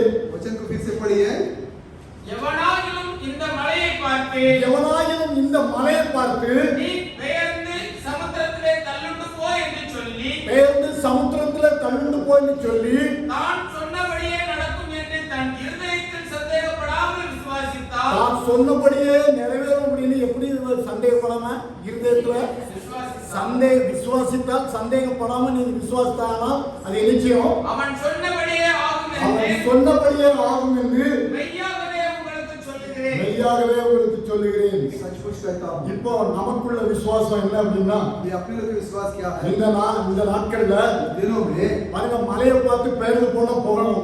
पहाड़ को जाके निकल जाओ बोलेगा तो जाना है। இப்படிப்பட்ட விசுவாசத்தை நமக்கு ஆண்டவர் தந்திருக்கிறாரு. ऐसा एक विश्वास को परमेश्वर ने இந்த दिया है। விசுவாசத்தை துவக்கிறவரும் முடிக்கிறவரும் அவர்தான். इस विश्वास को शुरुआत करता अंत करता அது நமக்குள்ள வரல அப்படின்னா वो अपने अंदर नहीं आया அது तो செயல்பட முடியாது. काम नहीं कर सकता। பாருங்க 2 ராஜாக்கள் दूसरा इतिहास 6வது அதிகாரம் 6वां अध्याय 2 ராஜாக்கள் दूसरा राह 6வது அதிகாரம் 4ல இருந்து 6 வரைக்கும் வாசிங்க. அவர்களோட கூட போனான். அவர்கள் யோர்தான் நதி அருகே வந்தபோது மரங்களை வெட்டினார்கள். பாருங்க இங்க எலிசா ஒரு அற்புதத்தை செய்தார். பாருங்க एलिसा एक अद्भुत करते हैं। இந்த எலிசாவுடைய தீர்க்கதரிசியுடைய நாட்கள்ல एलिसा भविष्यवक्ता के दिनों में ஒருவன் ஒரு உத்தரத்தை வெட்டி வீழ்த்துகையில் கோடரி தண்ணீரில் விழுந்தது. அவன் ஐயோ என் ஆண்டவனே, அது இரவலாக வாங்கப்பட்டதே என்று கூவினான். தேவனுடைய மனுஷன் அது எங்கே விழுந்தது என்று கேட்டான். அவன் அந்த இடத்தை காண்பித்த போது ஒரு கொம்பை வெட்டி அதை அங்கே எறிந்து அந்த இரும்பை மிதக்க பண்ணி அதை எடுத்துக்கொள் என்றான். இயற்கைக்கு அப்பாற்பட்ட காரியம் சொல்லணும். कुदरत के उस पार के काम नहीं இப்ப करता। எலிசா என்னத்தை மிதக்கப்பட்டது? एलिसा क्या जो तैरने लगा था? இரும்பு மிதக்கப்பட்டது. लोहा को तैरने लगा था। இந்த எலிசாவோடு கூட இருந்த இஸ்ரவேல் புத்திரர்கள் एलिसा के साथ में रहने वाला इजरायली पुत्र लोग இவங்களுக்கு நெருக்கடி இருந்ததனால उनको निकटते थे होने की वजह से இவங்க ஒரு சில இடத்தை விசாலமாக்கணும் அப்படிங்கிறதுக்காக कुछ जगह को बढ़ाने के लिए அங்க உத்தரத்தை வெட்டதுக்கு போறாங்க. वो लोग जो उसके लिए लकड़ा काटने के लिए जा रहे रहे हैं। வெட்டதுக்கு போகும்போது काटने को जाने के அதுல समय ஒருத்தன் சொல்றான், मैं एक कहता है நீரும் இங்க கூட வாரும். आप भी हमारे साथ आइए। யாரு? कौन? எலிஷா एलिसा கூட கூட்டிட்டு போறான். एक साथ ले जाता है। அங்க ஒரு மனுஷன் கோடாலிய वहाँ एक व्यक्ति जो करोड़ को ஒருவேளை பக்கத்து வீட்டுல இருந்து வாங்கியிருக்கலாம். बाजू के घर से लिया होगा। அந்த டைம்ல கோடாலி வாங்குறது எல்லாருக்கும் முடியாது. उस समय में जो करोड़ जो है वो मालूम இவன் இரவல வாங்கிட்டு வந்திருக்கான். वो जो उधार में ले आया है இவன் வெட்டும்போது யோர்தான் நதிக்குள்ள விழுந்ததும் யோர்தான் ஓரத்துல இருந்து சொல்லுது பைபிள்.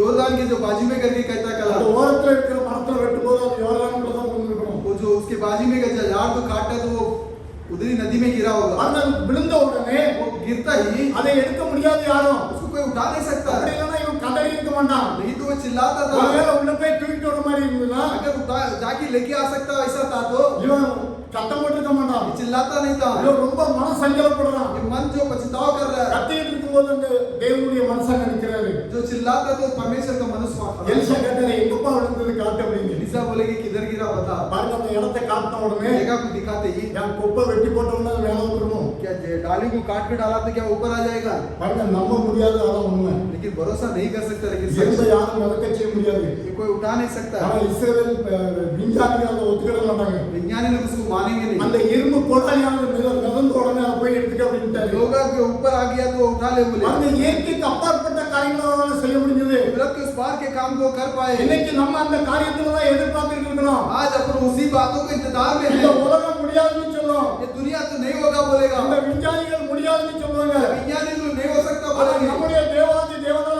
முடியும். लेकिन अपना परमेश्वर को परमेश्वर से ஆனா बोला। விசுவாசத்துக்குள்ள நம்ம வந்துட்டோமா? तो विश्वास के अंदर आ गए क्या? நீ விசுவாசித்தாதான் தேவனுடைய மகிமையை காண तो முடியும். विश्वास करेगा तो ही परमेश्वर का महिमा को देख பாருங்க सकता है। இவன் கதறின உடனே ये चिल्लाते ही அந்த கோடாலி மிதக்க ஆரம்பிச்சது. वो लोहा जो उठने लग गया। நம்ப முடியாது, ஆனா உண்மை. जो भरोसा नहीं कर सकता लेकिन இன்னும் सच। ஒரு சிலரை குறித்து நம்ம பார்க்கிறோம். और भी कुछ बात வாசிங்க. देखेंगे। पढ़िए தானியேலின் புஸ்தகம் दानियल की किताब 3வது அதிகாரம் 3 अध्याय 17-18 வசனங்கள். 17-18। நாங்கள் ஆராதிக்கிற எங்கள் தேவன் ஆ. எங்களை தப்புவிக்க வல்லவராய் இருக்கிறார். ஆ.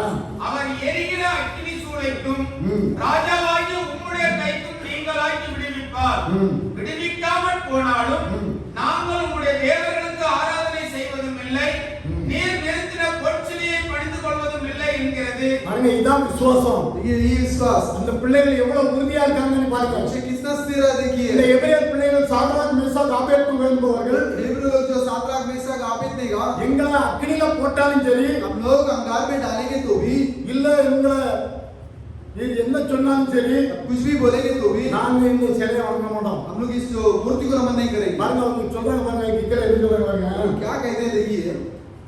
விடுவிக்காமல் போனாலும் நாங்கள் உம்முடைய தேவர்களுக்கு ஆராதனை செய்வதும் இல்லை, விடுவிக்காமல் போனாலும் உங்களுடைய தேவர்களுக்கு நாங்கள் ஆராதனை செய்வதில்லை. நீர் நிறுத்தின பொற்சிலையை பணிந்து கொள்கிறதும் இல்லை என்கிறது. ஆ. ராஜாவாகி உமக்கு தெரிந்திருக்க கடவுள் என்றார்கள். பாருங்க இந்த பிள்ளைகள் எங்க இருக்காங்க தெரியுமா? हम लोग कहाँ पर है मालूम है? நம்மள மாதிரி சுதந்திரமா இல்ல. अपने जैसा स्वतंत्र देश में नहीं இவங்க है। அடிமைத்தனத்துல போனவங்க. ये लोग गुलाम के अंदर गए थे। அந்த நேரத்துல தான் தானியேலும் அங்க போறாரு. उसी समय में दानियल भी वहां जाते அந்த हैं। பிள்ளைகள் எவ்வளவு உறுதியா இருக்கிறாங்க பாருங்க. ये लोग कैसा स्थिर से रहते हैं அந்த देखिए। விசுவாசத்தை கொடுத்தது தேவன் தான். उस विश्वास को देता परमेश्वर। நீ என்ன சொன்னாலும் சரி, कुछ भी बोलो, ராஜாட்ட ஒரு மனுஷன் எதிர்த்து பேச முடியாது. राजा के खिलाफ एक शब्द नहीं बोल पाएंगे। அவன் தலையை துண்டிக்கணும்னா துண்டிச்சுதான் ஆகணும். अपना सर को उठाना तो उठाना ही இதுல है। எந்த ஒரு மனுஷனும் தப்ப முடியாது. कोई मनुष्य बच नहीं सकता। ஆனா அந்த ராஜா கிட்ட அவன் பதில் சொல்றான், तो राजा से वो जवाब देता है, நீர் நிறுத்தின சிலையை நாங்க என்ன செய்ய முடியாது, आप जो खड़ा किया उस मूर्ति को हम क्या नहीं कर வணங்க सकते, முடியாதுன்னுட்டாங்க. नमन नहीं कर அந்த सकते, தேவர்களை வணங்குறது இல்ல அப்படின்ட்டாங்க. हम और किसी को नमन नहीं करते बोलती அந்த है। உறுதியின் மூலமாக उस सिर की वजह से 7 மடங்கு அக்கினியை பெருகச் செய்தாரு. 7 गुना अंगार को बढ़ाए। 7 மடங்கு பெருகச் செய்த போதும் 7 गुना बढ़ाने के बावजूद பாருங்க அந்த தூக்கிட்டு போற வீரர்கள் उसको उठा ले जाते थे उस सिपाही लोग, அவங்க எரிஞ்சு போறாங்க, लोग जल जा रहे हैं, அவங்க மறிச்சு போறாங்க. लोग मर जा रहे ஆனா हैं, இவங்கள ஒண்ணும் செய்ய முடியல. लेकिन ये लोग कुछ नहीं कर पाया। தூக்கி கொண்டு போட்டதுக்கு பிறகு उठा लेके जालने के बाद அங்க 4வது நபர்கள் உள்ள வந்தாரு. 4वां व्यक्ति अंदर आ அவர் गया। யாரு?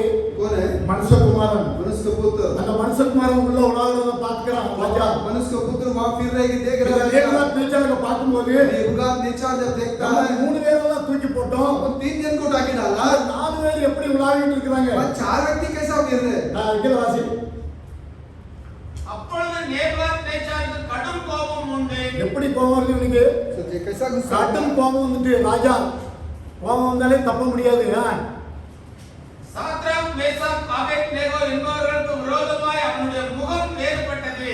முகமே வேறுபட்டுட்டு சூளையை சாதாரணமாக சூடாக்குவதை பார்க்கிலும் 7 மடங்கு அதிகமாய் சூடாக்கும்படி உத்தரவு கொடுத்து சாத்ராக் மேசாக் ஆபேத்நேகோ என்பவர்களை எரிகிற அக்கினி சூளையிலே போடுவதற்கு அவர்களை கட்டும்படி தன் ராணுவத்தில் பலசாலியாகிய புருஷருக்கு கட்டளையிட்டான். யாருக்கு கட்டளையிடுறாரு?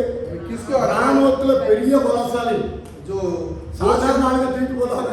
साधारण व्यक्ति ने उठाया नहीं, ராணுவத்திலயும் பலசாலிகள். उसके जो बोझ में भी बहुत बलवान பாருங்க இவங்க தூக்கிட்டு போகும்போது उठा के लेके जाते हैं। அப்பொழுது அவர்கள் தங்கள் சால்வைகளோடும் நிசார்களோடும் பாகைகளோடும் மற்ற வஸ்திரங்களோடும் கட்டப்பட்டு எரிகிற அக்கினி சூளையின் நடுவிலே போடப்பட்டார்கள். ராஜாவின் கட்டளை கடுமையாக இருந்தபடினாலும் சூளை மிகவும் சூடாக்கப்பட்டிருந்தபடினாலும் அக்கினி ஜுவாலையானது சாத்ராக் மேசாக் ஆபேத்நேகோ என்பவர்களை தூக்கிக் கொண்டு போன புருஷரை கொன்று போட்டது. சாத்ராக் மேசாக் ஆபேத்நேகோ என்னும் அந்த 3 புருஷரும் கட்டுண்டவர்களாய் எரிகிற அக்கினி சூளையின் நடுவிலே விழுந்தார்கள். எங்க விழுந்தாங்களா? எரிகிற அக்கினி நடுவுல விழுந்தாச்சு.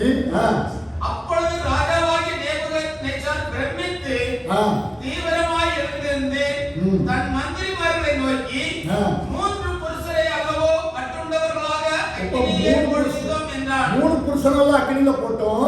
அவர்கள் ராஜாவுக்கு பிரயத்தனமாக ஆம் ராஜாவே என்றார்கள். அதற்கு அவன் இதோ 4 பேர் விடுதலையாய் அக்கினியின் நடுவிலே உலாவுகிறதை காண்கிறேன். அவர்களுக்கு ஒரு சேதமும் இல்லை. அவங்களுக்கு ஒரு சேதம் இல்லை. 4ஆம் ஆளின் சாயல் தேவபுத்திரனுக்கு ஒப்பாய் இருக்கிறது என்றான். 4ஆம் ஆளு எப்படி இருக்குதா? தேவபுத்திரனுக்கு ஒப்பாய் இருக்குது. 4வது நபர் தேவன் தாமே உள்ள பிரவேசித்தார். 4वां व्यक्ति परमेश्वर खुद ही अंदर प्रवेश। அதே தேவன் தான் பச்சிக்கிற அக்கினியா இருக்கிறார். वही परमेश्वर भस्म करने वाला அந்த பச்சிக்கிற அக்கினி இந்த உலக அக்கினி எரிஞ்ச முடியாது. वो उस अंगार के साथ में दुनिया के अंगार क्या नहीं कर सकता? ஒண்ணுமே செய்ய முடியாது. कुछ भी नहीं कर सकता। அதனால தான் அவங்க வெளியாளுங்க பாருங்க அவங்களுடைய விசுவாசம் எப்படி இருந்ததுன்னு பாருங்க. विश्वास कैसा था देखिए। இவங்க நேபுகாத்நேச்சாருக்கு அடிமையாக இருக்கிறவங்க. ये लोग जो नेबुकदनेस्सर के जो गुलाम हैं, அதுல முக்கியமான व्यक्तिகளை தூக்கி வச்சதான் இந்த தானியேலும். वो एक जरूरी व्यक्ति जो है दानियल भी। தானியேலை ஆண்டவருக்கு உபயோகப்படுத்த பார்க்கிறாரு. परमेश्वर दानियल को भी यूज करने लगा। பாருங்க இந்த தானியேலுடைய வாழ்க்கையில அப்படிதான் நேரிடுது. ये दानियल के जीवन में भी ऐसा ही हो रहा है। 25வது வசனம். அதற்கு அவன் இதோ 4 பேர் விடுதலையாய் அக்கினியின் நடுவிலே உலாவுகிறதை காண்கிறேன். அவர்களுக்கு ஒரு சேதமும் இல்லை. 4ஆம் ஆளின் சாயல் தேவபுத்திரனுக்கு ஒப்பாய் இருக்கிறது என்றான். 3:25. அதற்கு அவன் இதோ 4 பேர் விடுதலையாய் அக்கினியின் நடுவிலே உலாவுகிறதை காண்கிறேன். அவர்களுக்கு ஒரு சேதமும் இல்லை. 4ஆம் ஆளின் சாயல் தேவபுத்திரனுக்கு ஒப்பாய் இருக்கிறது என்றான். அப்பொழுது நேபுகாத்நேச்சார் எரிகிற அக்கினி சூளையின் வாசல் அண்டைக்கு வந்து உன்னதமான தேவனுடைய தாசராகிய சாத்ராக் மேசாக் ஆபேத்நேகோ என்பவர்களே, நீங்கள் வெளியே வாருங்கள் என்றார். பாருங்க வெளியே கூப்பிட்டு அவங்களுக்கு என்ன செய்றாங்க அப்படின்னா बाहर बुला के उनको क्या करता? அவங்களுக்கு உயர்ந்த பதவியை கொடுக்கறாங்க. उनको उचित स्थान को देते हैं। அவருடைய தேவன் தான் நம்முடைய தேவன் அப்படின்னு சொல்லி ராஜாவே டிக்ளேர் பண்றாரு. उनका ही परमेश्वर अपना परमेश्वर करके राजा भी मानने लगता है। பாருங்க இன்னும் நியாயாதிபதிக்கு வாங்க. और जो न्याय பாருங்க நம்ப முடியாதது ஆனா உண்மை. देखिए भरोसा नहीं कर இந்த सकते, அக்கினியில இருந்து தப்பிக்க முடியாது. ये अंगार से बचा नहीं सकते। ஆனா தேவன் கூட இருந்ததனால परमेश्वर साथ रहने की वजह से பாருங்க நம்ப முடியாத காரியத்தை देखिए जो नहीं भरोसा कर सकते उस बातों को அவர் அந்த வாக்கியம் பண்ணிக்கிறார். करके देते हैं। இன்னைக்கு நம்மளும் நம்ப முடியாத காரியங்கள் अनेகம் உண்டு. देखिए आज अपन भी भरोसा नहीं करने का वैसा बहुत से बातें இப்ப हैं। நியாயாதிபதிகள் 15 வாசிக்கிறீங்க. न्याय की किताब जो 15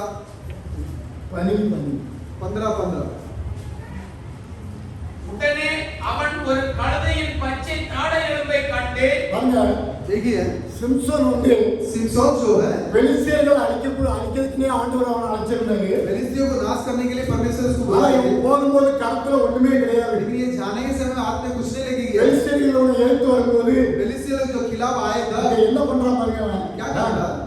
உடனே அவன் ஒரு கழுதையின் பச்சை தாடை எலும்பை கண்டு கழுதையின் பச்சை தாடை எலும்பை கண்டு தன் கையை நீட்டி அதை எடுத்து ஆ. அதனாலே 1000 பேரை கொண்டு போட்டான். பாருங்க இந்த தாடை எலும்பு வந்து ये जो हड्डी जो है ஒண்ணுக்கு உதவாது. कुछ कुछ काम का नहीं है।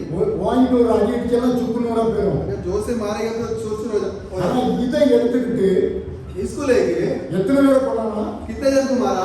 1000 பேரை கொன்னான். हजारों जन को मारा। இந்த 1000 பேரை இந்த தாரையில வச்சு எப்படி கொல்ல முடியும்? हजारों जन को इस हड्डी से कैसा मार सकता है? அந்த தேவனுடைய அபிஷேகம் இந்த தாரை எண்ணுக்குள்ள இருந்ததனால, परमेश्वर का अभिषेक इस हड्डी के अंदर रहने की वजह से, சிம்சோனுக்குள்ள இருந்ததனால सिमसोन के अंदर था रहने की இந்த वजह से, தாரை எண்ண வச்சு 1000 பேரை கொண்டு போறான். ये जो हड्डी का लेके जो हजारों लोगों को मारा, அவங்க எல்லாரும் யுத்த வீரர்களா இருக்கலாம். वो सबको युद्ध के सिपाही लोग हो அவங்க सकता है। தலைசிலா அணிஞ்சிருக்கலாம். वो लोग सिर के में कुछ पहना भी இந்த होगा। தாரை எலும்புல ஒண்ணுமே கிடையாது. ये हड्डी में तो कुछ भी नहीं है। இந்த தாரை எலும்பு வச்சு அவன் அடிக்கிறான். ये हड्डी से उसको मारता है। பாருங்க, நம்ப முடியாது ஆனா உண்மை. लेकिन भरोसा नहीं कर सकता, लेकिन இந்த सच है। தாரை எலும்பு வச்சு யாருமே அடிக்க முடியாது. இப்ப நீங்க எங்கேயாவது தாரை எலும்பு கிடைச்சா பாருங்க, अभी कहीं हड्डी अगर मिला तो देखिए, அதை தூக்கி வாங்கிட்டு ஒரு ரேச்ச சுக்குன்னு வரும். उसको जोर से मारेगा तो चूर-चूर हो जाएगा। பாருங்க, தேவனுடைய வல்லமை அந்த தாரை எலும்புக்குள்ள இருந்ததனால, परमेश्वर के सामर्थ्य उसके अंदर रहने की वजह இந்த से, சிம்சனுக்குள்ள இருந்ததனால सिमसोन के अंदर रहने की वजह से அவன் அங்க அதை வெற்றி பெறுகிறான். वो वहां पर विजय पाता है। அதனால தான் சொன்னேன், சூரியனை தரிசனிக்கிறது எல்லாருக்கும் முடியாது. इसीलिए बोला कि सूरज को रोकने कोई नहीं இயற்கைக்கு सकता। அப்பாற்பட்ட காரியங்களை செய்யறான். कुदरत के उस पार के कामों को இப்ப இந்த करता தாரை எலும்பு வச்சு 1000 பேரை கொண்டாங்க, இன்னும் இயற்கைக்கு அப்பாற்பட்ட காரியங்களை செய்யறான். है। ये भी कुदरत के उस पार के काम है। இப்போ ஆசியா अभी पढ़िए 1 ராஜாக்கள் 22வது அதிகாரம் 22वां अध्याय 17 வாசியம் 17। அப்பொழுது அவன் இஸ்ரவேல் எல்லாரும் மேய்ப்பனில்லாத ஆடுகளைப் போல மலையிலே சிதறப்பட்டதை கண்டேன். அப்பொழுது கர்த்தர் இவர்களுக்கு எஜமான் இல்லை, அவரவர் தம் தம் வீட்டுக்கு சமாதானத்தோட திரும்பக்கடவர்கள் என்றார் என்று சொன்னான். இப்போ இங்க மீகாயா சொல்ற காரியத்தை நம்ம பார்க்கும்போது, मीका क्या कहता है उसको देखेंगे तो இங்க 400 தீர்க்கதரிசி வராங்க. ये 400 भविष्यवक्ता आ रहे हैं। இந்த யோசபாத் ராஜாவும் योशबात राजा, இந்த ஆகாப் ராஜாவும், ये आगाब राजा, இந்த ஆகாப் ராஜாவை பார்க்கிறதுக்கு யோசபாத் ராஜா வராரு. आगाब राजा को देखने के लिए योशबात राजा आ रहा है।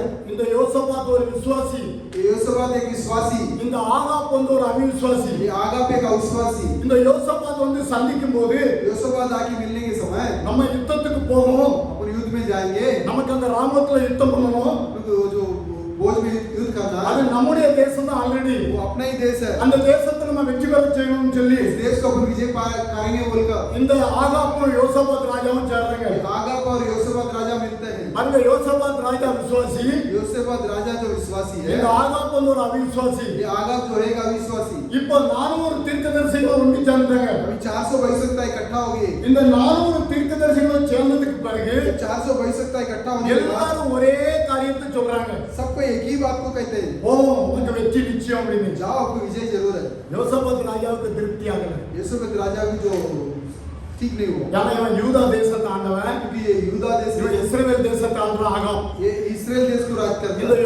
யோசபாத் சிந்திச்சான், வேற யாராவது தீர்க்கதரிசி இல்லையா? उसने सोचा कि और कोई भविष्यवक्ता नहीं है क्या? ஒரே ஒருத்தன் இருக்கான், एक और है, அவன் எப்பவுமே எனக்கு விரோதமா தான் சொல்லுவான். लेकिन वो हमेशा मेरे खिलाफ ही कहेगा, ஏன்னா அவங்களுக்கு எல்லாருக்கும் விரோதமா தான் தெரியும். क्योंकि वो सभी को जो खिलाफ ही दिखता है। இவன் ஒரு பெரிய ஸ்தாபனக்காரன், ये एक बड़ा स्थापन के लोग हैं, இவனுக்கு நிறைய நன்மைகள், பிஷப் போப்பு எல்லாரும் இருக்கிறாங்க. इसको बहुत से बिशप पोप सबको ही இந்த है। 400 தீர்க்கதரிசியோட சேர்ந்து 400 भविष्यवक्ता के साथ அவனுக்கு எல்லா வசதிகளும் இருக்கு. उनको सभी सावधानी है। ஆனா மீகாவை கூப்பிடுறதுக்கு இவன்ல இருந்து ஒருத்தன் போகும்போது मीका को बुलाने के लिए इनमें से कोई एक जाने के समय, கர்த்தருடைய வாக்கு எல்லாரும் இசைவா கரெக்டா சொல்லியிருக்கீங்க. लेकिन परमेश्वर का वचन तो सब कुछ ये बराबर बोला है। நீயும் அதே மாதிரி சொன்னீங்கன்னா, वो भी ऐसा ही बोलेगा तो உனக்கு நாங்க கூட்டத்துல சேர்த்துக்கிட்டு, अपने झूठ में मिलाकर உனக்கு நான் அப்படி செய்வேன் இப்படி செய்வேன், मैं तुझे ऐसा ऐसा करूंगा। நீ எங்க வேணாலும் கூட்டம் நடத்தலாம். तू कहीं भी झूठ मीटिंग चला सकता है। மீகாவை கூட்டிட்டு வரும்போது அவன் சொல்லி கூட்டு வரான். मीकाएल को ऐसा बोल कर लेके आता है। மீகாவை சொன்னா, கர்த்தர் என்கிட்ட எதை சொல்றாரோ मीकाएल ने बोला कि परमेश्वर मुझसे जो कुछ அதை कहेंगे மட்டும்தான் நான் சொல்வேன்ட்டான். उसी को अकेला मैं कहूंगा बोलती है। பாருங்க, மீகா தீர்க்கதரிசி வரும்போது लेकिन मीका भविष्यवक्ता जब आया, அங்க ஆண்டவர் வந்து वहाँ परमेश्वर जो है, பாருங்க அவனோடு இருந்ததுனால परमेश्वर उसके साथ में रहने की அவன் वजह से ஆண்டவர் எதை சொல்றாரோ அதை மட்டும் தான் சொல்லுவேன்னா, परमेश्वर जो बोलेगा उसी को बोलूंगा। இந்த 400 பேருக்குள்ள போய் தீர்க்கதரிசி வந்து உட்கார்ந்தாச்சு. 400 जन के अंदर झूठे भविष्यवक्ता आके இந்த बैठ गया। பொய்யின் ஆவி வந்து உட்கார்ந்ததுனால झूठा आत्मा आके बैठने की அவங்க वजह से எல்லாரும் முன்பாக சொல்றாங்க, सब कोई बराबर कहते हैं। 400 பேரை நம்புவாங்களா, 400 जन को भरोसा करेंगे ஒருத்தரை நம்புவாங்களா? तो एक को भरोसा करेंगे। இன்னைக்கு பாருங்க, உலகத்துல நிறைய அப்படிதான் இருக்கு. பொய்யின் ஆவி தான் கிரியேட் और செய்து. दुनिया के अंदर बहुत कुछ ऐसा है कि झूठा இந்த आत्मा பொய்யின் ஆவியை எப்படி அறிந்து கொள்ளணும் அப்படின்னா, झूठा आत्मा को कैसा जानना है? ஆல்ரெடி ஆண்டவர் சொல்லியிருந்தார் எலியாவை கொண்டு. पहले परमेश्वर कहे थे कि एलिजा को लेकर அவனுக்கு வேதம் தெரிஞ்சுன்னா அதை பத்தி சொல்லியிருக்க முடியாது. उसको खिलाफ दिखता है तो जानकारी ஆனா இந்த மீகாவுக்கு வேதம் நன்றாக தெரியும். ये मीका कलाम को बराबर जानता है. அதனால ஆல்ரெடி எலிஷா வந்து ஆகாப்புடைய ரத்தத்தை நாய்கள் நக்கும் அப்படின்னு தீர்க்கதரிசனம் சொல்லியிருந்து. पहला ही जो एलिसा ने कह दिया कि जो उसका खून को कुत्ते चाटेगा. அந்த யுத்தத்துக்கு போகும்போது கூட युद्ध के अंदर जाने के समय में भी இவன் ராஜவஸ்திரம் தரிக்கல. ये राज के वस्त्र नहीं पहना. ராஜவஸ்திரம் யார் தரிச்சிருந்தா? राजा के वस्त्र कौन पहना था? யோசபாத் ராஜா தான் தரிச்சிருந்தாரு. யோசபாத் ராஜா ने அங்க पहना था. யுத்தத்துல போகும்போது युद्ध में जाने के समय ஆண்டவர் மீகாவுக்கு சொன்னாரு, परमेश्वर ने मीका को बोले நான் திரும்பி வரும்போது கொஞ்சம் பார்த்துக்கிட்டு தான் இவனுக்கு இடுக்கத்தில் அப்பத்தை கொடுங்கன்னு போயிட்டாரு. मैं आने के साथ लौट के आएंगे तब देखूंगा इसको ऐसी रोटी दे दो அப்ப बोल. மீகா தீர்க்கதரிசி சொன்னான், मीका वही सकता ने बोला நீ திரும்பி வந்தா ஆண்டவர் என்கிட்ட பேசல. तू लौट के आएगा तू परमेश्वर मुझसे ஜனங்கள் बात करेगा. எல்லாரையும் நீங்க புரிஞ்சுக்கணும்னு சொன்னா, लोग सब कहीं समझ जाइए बोल दिया. நீ அவர் திரும்பி வருவானா ஆண்டவர் என்ன கொண்டு பேசுனது இல்ல. अगर वो लौट कर आता है तो परमेश्वर मुझसे बात नहीं किया है. ஆண்டவர் பேசணும்னா கண்டிப்பா நிறைவேறியாகணும். परमेश्वर ने बात किया है तो वो जरूर पूरा होगा. ராஜா வேடம் மாறி போறான். ये राजा वेश बदल कर जा रहा है. யோசபாத் ராஜாவுக்கு ராஜவஸ்திரத்தை தரிச்சாச்சு. யோசபாத் राजा को राजा का वस्त्र पहना दिया. அவன் சாதாரணமா போய் கொண்டிருக்கும் போது साधारण कपड़े में जब जा रहा है பாருங்க, அந்த ராஜாவை அங்குள்ள ராஜா சொல்லிட்டான், वहाँ के राजा ने बोल दिया அந்த ராமத்துல யுத்தம் பண்ண போகும்போது पूरा युद्ध में युद्ध करने के लिए ஆல்ரெடி இஸ்ரேல் ஜனங்களுக்குள்ள ஏரியா தான். जो इजरायली लोगों का ही जगह है. ஆனா அந்த ஏரியாவுல யுத்தம் பண்ண போகும்போது इस एरिया में जो युद्ध करने जाने के समय ராஜவஸ்திரம் தரிச்சக்கா ये राजा के कपड़ा पहना है. அவன் சொன்னான், उसने बोला பாருங்க அந்த ராஜா சொல்லும்போது, तो राजा बोलने के समय நீங்க வேற யாரோட யுத்தம் பண்ணாண்டா, और किसी से मत युद्ध कीजिए. யாரோட மட்டும் யுத்தம் பண்ணணும், इसके साथ अकेला युद्ध कीजिए. ஜனங்களை ஒண்ணும் செய்யாண்டா, लोगों को कुछ मत कीजिए. இஸ்ரேலுக்குள்ள ராஜாவை மட்டும் நம்ம யுத்தம் பண்ணணும் அப்படின்னு சொல்லி इजराइल के राजा से अकेला युद्ध करना है बोल के இவங்க போயிருக்கும் போது जाने के समय இவன் தான் ராஜா அப்படின்னு யோசபாத்தை சொல்லி அடிக்க போகும்போது यही राजा करके यूसुफ को मारने जाने के அவன் समय பதறிட்டான். அப்படியே वो घबर गया. பதறி ஓடனவன விட்டுட்டான். वो घबर के तोड़ने लगा तो जो छोड़ இவன் ராஜா இல்ல அப்படின்னு விட்டுட்டான். ये राजा नहीं करके छोड़ दिया. அண்ணா ஒருத்தன் நினையாத நேரத்துல அம்பு வீசுறான். वो जो नहीं अचानक समय में जो तीर मारता है அது யார் மேல போய் பிடிச்சது? वो किसके ऊपर लगा? ஆகாப் ராஜா மேல போய் பட்டுச்சு. आगा राजा के ऊपर लगता है. பாருங்க, நினையாத நேரம் தான் அம்ப விட்டான். वो अचानक में जो तीर लगाता है ஆனாலும் ஆண்டவருடைய திட்டம் வந்து மறிக்கணும். वो भी परमेश्वर का प्लान वो मारना. ஏன் அப்படின்னா அவன் என்ன செய்யறான் தெரியுமா? தப்பு. क्यों उसने क्या गलती किया? நாபோத் பொண்ணு नाबोत के जो लड़की नाबोत को मारा. அவனுடைய தோட்டத்தை எடுத்தான். उसका जो बगीचा को लिया. எலியா ஆல்ரெடி தீர்க்கதரிசனம் சொல்லியிருந்தான். एलिया भविष्यवाणी बोला था. அதனால இவனுக்கு அங்க மரணம் நேரிட்டது. इसीलिए उसको मौत हुआ. பாருங்க, யுத்தத்துல 400 பொய்யின் ஆவி வந்து உட்கார்ந்த போதிலும் युद्ध के अंदर 400 झूठा आत्मा आके இவனுக்கு बैठे. வெற்றி கிடைக்கும் அப்படின்னு சொல்லி அனுப்புனாங்க. आज विजय मिलेगा बोल के भेजे. ஆனா வெற்றி கிடைக்கல. लेकिन विजय नहीं मिला. ஏன்? क्यों? பொய்யின் ஆவி 400 பேருக்குள்ள இருந்தது. झूठा आत्मा 400 जन के ஒரே साथ. ஒரு மீகா அவனை அடிச்சுட்டாங்க சென்னை செவத்துல. एक ही मीगा उसको चार. கர்த்தருடைய ஆவி என்ன இல்லாம வாங்கிட்ட எப்படிப்பா வந்தது அப்படின்னா, परमेश्वर की आत्मा मुझसे छोड़ दी तुझसे तेरे पास जैसा आया அந்த நாட்கள்ல இருந்தது மாதிரி தான் उस दिन में जैसा था இன்னைக்கும் பொய்யின் ஆவி தான் அநேகமா கிரிச்சிடும். आज भी झूठा आत्मा बहुत क्रिया करेगा. ஆனா வேதத்தோட ஒப்பிட்டு பாருங்க, எதுனாலுமே लेकिन कलाम के साथ जोड़कर देखिए இல்லாத எந்த ஒரு கதையை நீங்க விசுவாசிக்கலாம். नहीं है तो उसको विश्वास मत कीजिए. அன்னைக்கு என்ன நடந்தோ அதான் இப்பவும் நடந்து கொண்டிருக்குது. लेकिन जो हुआ वही आज भी होगा. அநேகர் பொய்யின் ஆவியா தான் இருப்பாங்க. बहुत से लोग झूठा आत्मा ही होगा. ஆனா அவங்க சொல்லுவாங்க, நான் தான் நீங்க தான் அந்திகிறிஸ்து அப்படின்னு சொல்லுவாங்க. वो लोग कहेंगे कि हाँ तू ही आदिग्रस्त बोल के. நமக்கு வேதத்தை மட்டும் தான் பார்க்கணும். நமக்கு கண்ணாடி வந்து வேதம் தான். अपना आईना कलाम अकेला. அதனால இதை பார்த்து நம்ம ஓடிக்கிட்டு இருந்தோம்னா इसको देख के दौड़ते रहेंगे நம்ம ஒருபோதும் தவற முடியாது. तो कभी गलत में नहीं जाएगा. அதுக்கு கர்த்தர் நம்மை ஆசீர்வதிப்பார். परमेश्वर अपनी आशीष करे. பாடலை தொடர்ந்து தேவனுக்கு காணிக்கைகள்.